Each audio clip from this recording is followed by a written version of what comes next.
श्रीलंका में होने वाले धमाकों के मास्टरमाइंड का ताल्लुक भारत से साबित हो गया। भारत की रियासती दहशतगर्दी की पॉलिसी का भांडा फूट गया। श्रीलंका में होने वाले 9/11 धमाकों में भारत का हाथ सामने आ गया।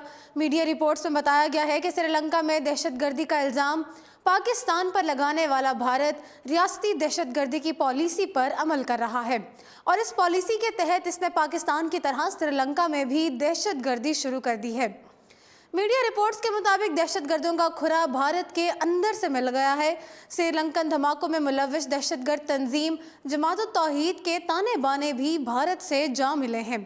श्रीलंका धमाकों के मास्टरमाइंड ज़ोहरान हाशमी का भारत में ट्रेनिंग लेने का इंकशाफ हुआ है। मीडिया ज़राए के मुताबिक दहशतगर्द तंजीम जमात-उत-तौहीद के ताने बाने भी भारत से मिल रहे हैं। भारत दहशतगर्दों की आमाजगाह बन चुका है। भारत रियासती पॉलिसियों के तौर पर दहशतगर्दी को बतौर हथियार इस्तेमाल कर रहा है। भारतीय हुकूमत हमसाया मुल्कों में दहशतगर्दी की पुष्ट पनाही कर रही है। पाकिस्तान में पकड़ा गया भारतीय जासूस और दहशतगर्द कुलभूषण यादव भी भारतीय रियासती दहशतगर्दी की जिंदा मिसाल है। श्रीलंका के खुफिया इदारों का ख्याल है कि शिद्दत पसंद तंजीम दाइश से ताल्लुक़ रखने वाले 133 के करीब मुश्तबा अफराद श्रीलंका में मौजूद हैं, जिनमें से 70 अभी तक मफरूर हैं और इनकी तलाश का काम जारी है। दूसरी जानिब श्रीलंका के वज़ीर आज़म ने भी तस्दीक कर दी है कि श्रीलंकन धमाकों का मास्टरमाइंड ज़ोहरान हाशमी धमाकों में ही मारा गया है। वाज़ेह रहे कि ज़ोहरान हाशमी ने काफ़ी अरसे तक जनूबी भारत में गुजारे हैं। ज़ोहरान हाशमी के कई मरतबा भारत जाने के भी सबूत मिले हैं। अत-तौहीद जमात के ज़ोहरान हाशिम को भारत में ही तरबियत दी गई।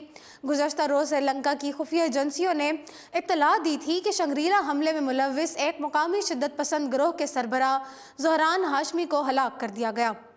बताया गया कि हाशिम के साथ मज़ीद एक हमला आवर भी मौजूद था जिसका नाम इल्हाम है। श्रीलंका में ईस्टर संडे को होने वाले मुतअद्दिद बम हमलों के नतीजे में 300 से ज़ायद अफराद हलाक हो गए थे, जबकि श्रीलंका में सिक्योरिटी फोर्सेस के सर्च ऑपरेशन के दौरान फायरिंग और मुश्तबा दहशतगर्दों के खुद को धमाके से उड़ाने के वाक़े में 6 बच्चों समेत 20 अफराद हलाक हुए हैं। बरतानवी नशरियाती इदारे की रिपोर्ट के मुताबिक फ़ौजी तर्जुमान ने बताया है कि श्रीलंका के मशरकी साहिली इलाके बाटिकलावा के करीब अम्पारा सेंट मर्थ में सिक्योरिटी फोर्सेस ने सर्च ऑपरेशन किया। तर्जुमान ने बताया कि छापे के दौरान दहशतगर्दों ने सिक्योरिटी फोर्सेस पर फायरिंग शुरू की, जिसके बाद जवाबी फायरिंग में 4 दहशतगर्द और 1 राहगीर मारा गया। इससे कबल दीगर दहशतगर्दों ने अपने आप को धमाका खेज मवाद से उड़ा लिया था, जिसके नतीजे में 6 बच्चों से समेत 15 अफराद मारे गए, जिनमें 3 मुश्तबा दहशतगर्द शामिल थे। फ़ौजी तर्जुमान का कहना है कि उन्हें क्लियरिंग ऑपरेशन के दौरान जाए वक़ुआ से वो आलात भी मिले हैं जिनकी मदद से मुश्तबा दहशतगर्द वीडियो रिकॉर्ड किया करते थे। इसके अलावा श्रीलंकन फ़ौजी ने जाए हादसा से दाइश का झंडा और 2 वर्दियों के मिलने का भी दावा किया है, जिन्हें दाइश के जंगजू पहनते थे।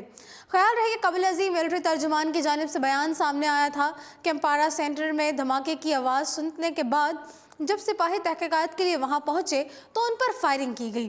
फायरिंग में हलाकतों की तादाद से मुतालिक इब्तदाई तौर पर कोई इत्तलात मौसूल नहीं हुई थी।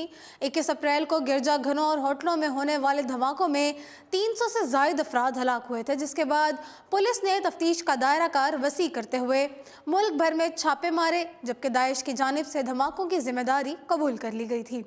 फिलवक्त इतना ही। मज़ीद अपडेट्स के लिए देखते रहिए उर्दू पॉइंट।